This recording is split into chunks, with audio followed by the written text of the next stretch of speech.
जय श्री राम। योगेश अनंत कालिका सभी सुनने वालों को प्यार भरा नमस्कार। मित्रों, अगर मेरा कंटेंट आपको अच्छा लगता है तो कृपया लाइक शेयर सब्सक्राइब ज़रूर करें, बेल आइकन का बटन भी दबाएं और हमें यूट्यूब पर जिंदा रखें। मित्रों, 6-19 जिल्लेज यानी 13 जुलाई 1762 को हैदराबाद में एक भरे दरबार में सलाबत जंग ने निजाम अली अपने छोटे भाई को अपने निजाम राज्य की मोहर सौंप दी।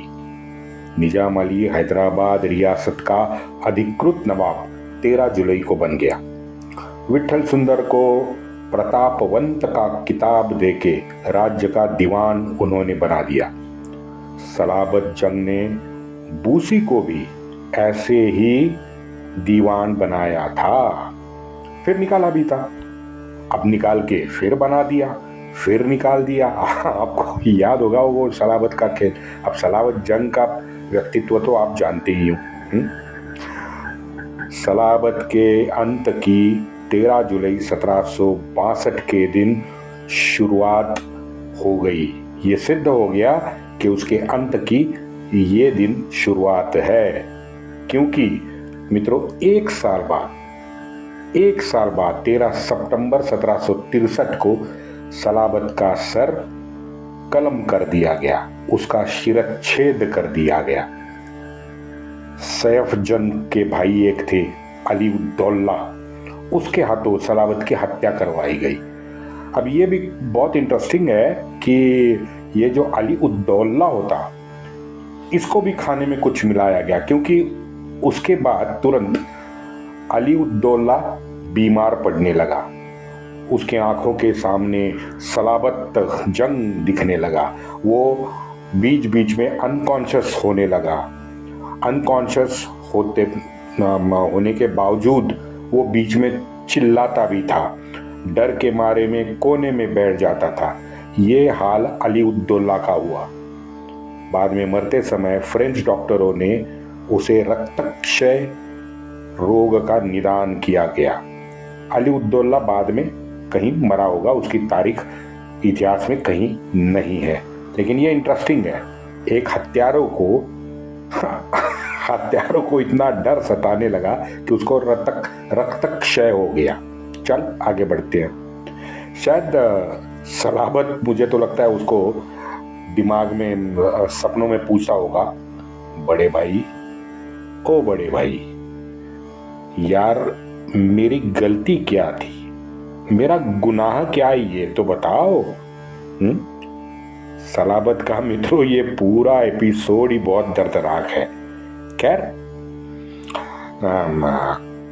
खुद उन मुसलंडों के अत्याचार का वो एक शानदार प्रतीक है मेरे लिए। आप सोचो आपके लिए क्या है। वैसे बता दूं कि निजाम और मराठा, इन दोनों में कभी भी मधुर संबंध तो छोड़ दीजिए, व्यावहारिक शुचिता जो होती है उतने भी संबंध कभी भी नहीं रहे।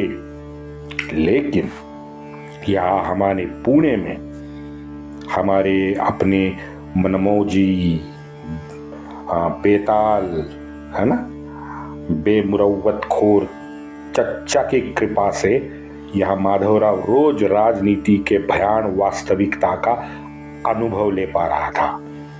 एक चाचा मित्रों वो चिमाजी अप्पा थे, जो शाहू के दरबार में बालक नाना को लेके जाके बैठते थे। राजनीति में नीति अनीति, शुचिता, एकनिष्ठता, स्वामी निष्ठता का पाठ चिमाजी अप्पा नाना को पढ़ाते रहे। और यहाँ उसका भाई देखो राघोबा, ये चाचा ऐसा है जो अपने भतीजे के विरुद्ध खड़ा हो गया। बताइए, कालाय तस्मै महा, बाकी क्या कह सकते हैं बताइए। लेकिन माधवराव इस अनुभव से अभी ज्यादा सतर्क हुए थे। बौखलाने का वैसा उनका स्वभाव था नहीं। अपने विवेक से अब माधवराव स्वयं निर्णय लागू करने शुरू कर दिए थे। जल्द ही सारे उनके दरबार के अधिकारी वर्ग हो या सरदार हो, उनको एक बात तो समझ में आई थी कि ये जो तेज तर्रार युवा है, ये किसी के दबाव में तो कतई नहीं आएगा। राजकीय वर्तुल में, पुणे में अब लोग खुल के सखाराम बापू और राघोबा दादा के विरुद्ध नाराजी जताने लगे थे। ये बहुत महत्वपूर्ण डेवलपमेंट थी पुणे शहर में। लेकिन अब इससे ये जो दरार थी इन दोनों में, ये इससे और बड़ी थी, ये भी सत्य है। उधर गंगाधर राव होळकर, दमाजी गायकवाड़, मानाजी शिंदे, विठ्ठल रायरीकर का एक गुट था जो दादा से नजदीक होता गया, और इस गुट को अंग्रेज, निजाम और कर्नाटका का हैदर अली, इन तीनों की सहानुभूति दादा ने दिलवाई। ये और एक पाप दादा ने किया, बल्कि मैं ये कह दूं कि वो समय बहुत बहुत सीधा साधा समय था। म्हणजे समझने में यार कोई राजनीति वगैरह करने का वो समय नहीं था, सीधा समय था। उत्तर में मराठों का भारी नुकसान हुआ था, उसकी भरपाई करनी थी। निजाम में अकेला, निजाम जो है ये दक्षिण में अवरोध था, अकेला था। हैदर था, लेकिन हैदर बहुत तभी छोटा था। तो स्वर्ण संधि मराठों के सामने थी। निजाम चल के पुणे द्वार तक उनके आया था। निजाम को निपटना संभव था। एक बार अगले 7-8 महीने में निजाम निपट जाता तो सारा लक्ष्य फिर से एक बार उत्तर पे केंद्रित करना मराठों के लिए आसान होता। दादा ने अपने क्षुद्र स्वार्थ के चलते इस दरवाजे पे दस्तक देती सुवर्ण संधि को मित्रों मिट्टी में मिला दिया। तभी तो दिनकर जी जो कहते हैं उसको बार बार कहने का मन करता है। दिनकर जी ने लिखा है ना, विनाश जब मनुष्य का आता है पहले विवेक मर जाता है। कितनी सही बात है, कितनी सही बात है।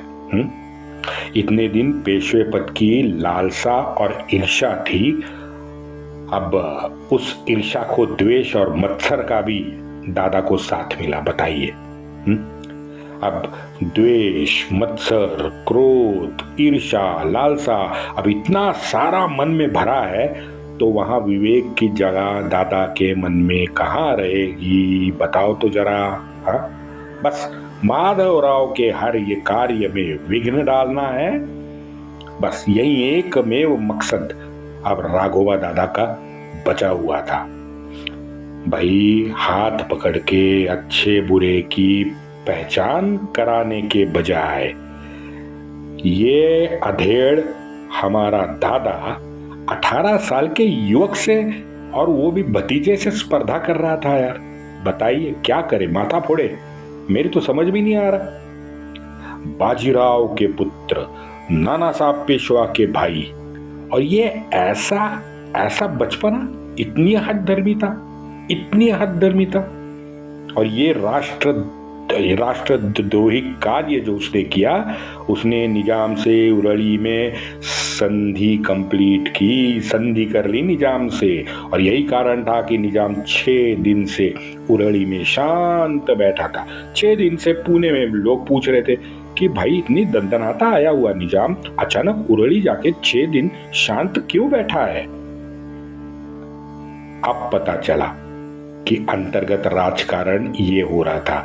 ये दादा की राष्ट्रद्रोहिता उन 6 दिनों में काम कर रही थी। पुणे में सखाराम बापू बोकिल ने अपने प्रमुख कार्यकारी अधिकारी पद से त्याग पत्र दे दिया। त्याग पत्र में कारण क्या दिया? लोकक्षोभ हुआ है, इसके वजह से मैं त्याग पत्र दे रहा हूं। अरे बापू, ये चर्चा कि क्या चली और क्यों चली, इसका स्पष्टीकरण तो दे देते। आपने तो उसका स्पष्टीकरण देना भी उचित नहीं समझा। अचानक त्याग पत्र देके निकल गए। वो स्केप गोट होता है ना, वैसे बापू को स्केप गोट बनाया शायद। लेकिन उनके त्याग पत्र से हमारे राघोबा दादा बड़े बेचैन हुए। उसके बाद बावले भी शायद हो गए, बौखला भी गए थे, क्योंकि उनके अधिकार घट रहे थे। उनका जनमानस में जो प्रभाव था वो प्रचंड तरीके से घट रहा था। अब उन्होंने और एक शगुफा छोड़ना चालू कर दिया, राजनीति से निवृत्त होके आध्यात्मिक मार्ग चलने का मैं निर्णय जाहिर कर देता हूं। अब समझाओ मित्रों, मन में इतना कूड़ा कचरा अगर भरा है तो ये मन अध्यात्म मार्ग पे चल सकता है क्या? चल ही नहीं सकता, एकाग्र भी नहीं हो सकता। भाई ओम ओम बोल के देखो, ओम में भी आपका मन एकाग्र नहीं होगा, बताओ। 6 जनवरी 1762 माधवराव का अपनी माताजी गोपिका बाई को लिखा एक पत्र है। माधवराव कहता है, दादा साहेब अब निवृत्त होने का विचार कर रहे हैं। अंग मेहनत के लिए अक्षम होने का कारण वे बताते हैं। सखाराम बापू ने त्याग पत्र दे दिया है, लेकिन हम सब जानते हैं कि ये निर्णय अंतःकरण पूर्वक नहीं लिया गया है।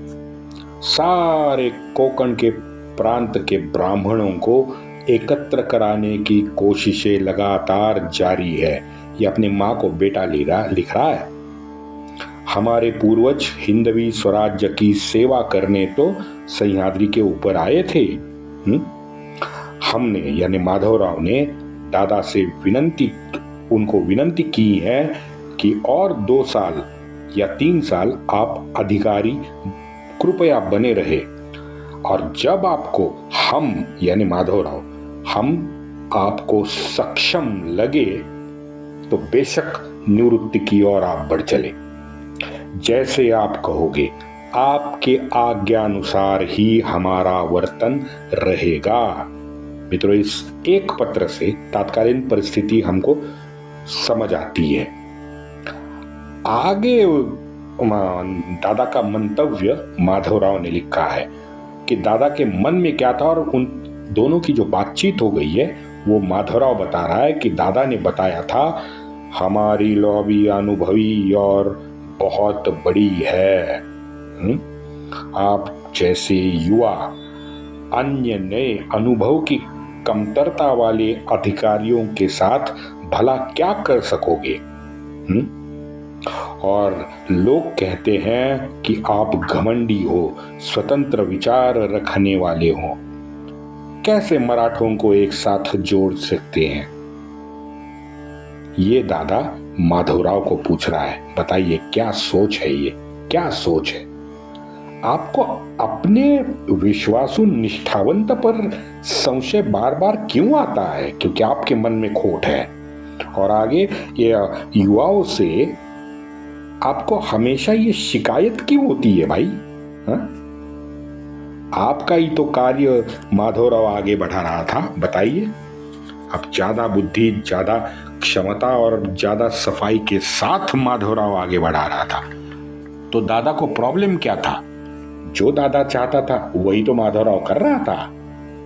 लेकिन मित्रों, मैं यह बताऊं, ये युवा और बुजुर्ग में ये यूनिवर्सल प्रॉब्लम है भाई। मुझे तो लगता है युवाओं को समय दो, उनका मार्गदर्शन जरूर करो, अपना अनुभव बता के उनको मार्गदर्शन उनका करो, बजाय इसके उन पे खफा होना, उन पे चिल्लाना, उन पे क्रोधित होना, उनसे ना बोलना, उनका मत्सर करना, शिस्त के नाम पे अपने एकांगी विचार उन पे थोपना। क्यों करते हो यार ऐसे? भाई, युवाओं में आपसे शारीरिक मानसिक ताकत कई गुना ज्यादा होती है, कई गुना। तो ये जो कई गुना ज्यादा ताकत है ना, उसको योग्य दिशा देने का काम बुजुर्ग करे। युवा के नए अभिनव जो विचार हैं उनका बुजुर्ग स्वागत करे। हाँ, उनमें जो खामियां हैं, क्योंकि आपके पास अनुभव ज्यादा है, उस खामी को भी बताना ना भूले और अर्थकरण आपके हाथ रखे, लेकिन उसकी बात तो सुने। मित्रों, ये दादा दादा का जो पागलपन का दौरा है ना, इसमें मुझे लगता है सखाराम बापू का योगदान भी बहुत सारा है। क्योंकि दादा के जो बदलते हुए विचार है, वो विचार मुझे लगता है कि दादा के कम थे, सखाराम बापू के ज्यादा मुझे लगते हैं। लेकिन इससे एक हो गया कि दादा ने सार्वजनिक तौर पे निजाम से हाथ मिलाया तो माधवराव भी झुकने को बिल्कुल तैयार नहीं हुआ। लेकिन फिर भी अपने मन का संयम दिखाते हुए युवा माधवराव ने मिन्नतवार करके दादा से कारभार स्वीकारने का आग्रह किया था। राघोबा दादा अपनी हठधर्मी से पूरे मराठों को डुबाने निकला था, बताइए। हाँ, आगे आड़े फाटा में क्या हुआ देखते हैं कल। वंदे मातरम।